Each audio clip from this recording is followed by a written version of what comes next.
Thank you for choosing Fitness with Michael. And as usual, don't start an exercise or diet program until you've spoken to a doctor first. And please subscribe to my video, give me thumbs up, and share. Now, what are we talking about today? We're talking about how to get the best pump that you could possibly get. First off, what is a pump? Wikipedia says that a pump is a blood flow, the increased blood flow to metabolically active areas causes muscles to temporarily increase in size, also known as being pumped. The blood flow, that's what they're saying. There are other fluids also involved. And it also says muscles swell due to an inflamed response as tissue damage is repaired. So it's saying that the damage caused, the blood flow goes to the muscles, tissue damage is caused, and because of the blood present there, it increases the healing process. A lot of people say that if blood gets present, then it'll heal faster. So this is what Wikipedia says. Most bodybuilders, strive for the pump.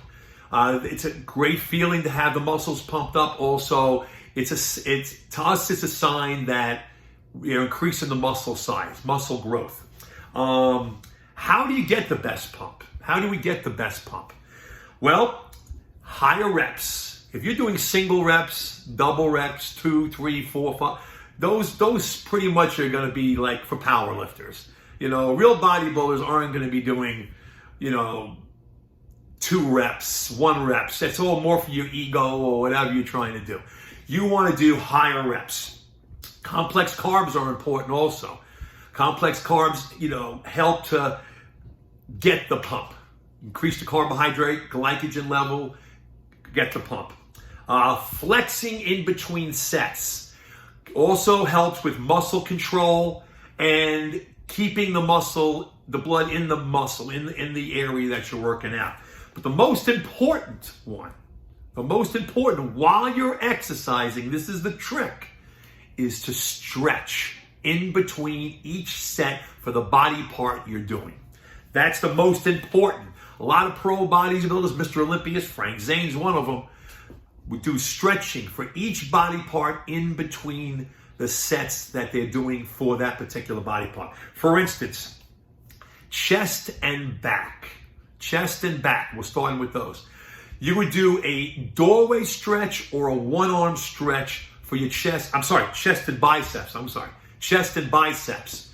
One-arm doorway stretch or a one-arm stretch for your chest and your biceps. They're both stretched in the same area. That's an important one. Number 2 would be back.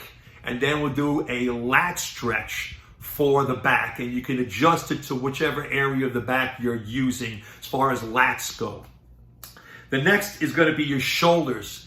There is a shoulder stretch that works really, really well, especially when you're doing rear delt, side delt, front delt even. Triceps stretch. That's number 4, tricep stretch. You can also stretch your shoulders with the tricep stretch also. Triceps, very important. Number 5 is going to be the quad with the standing quad stretch. You're doing squats, you're doing whatever you're doing.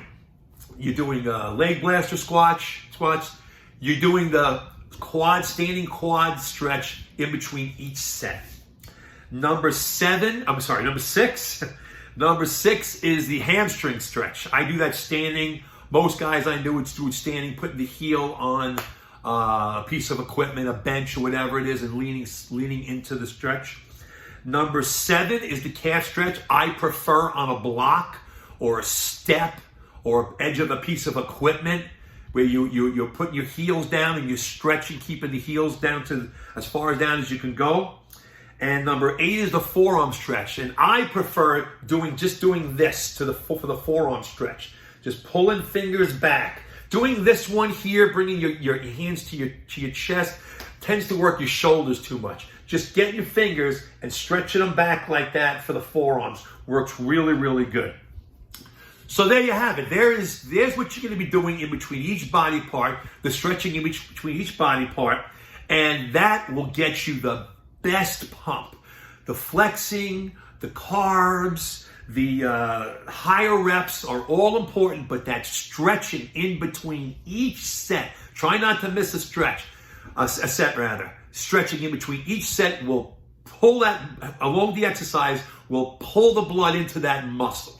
So there you go. Have a great day. Thank you for choosing Fitness with Michael. Make sure you subscribe and give me a thumbs up. Thank you.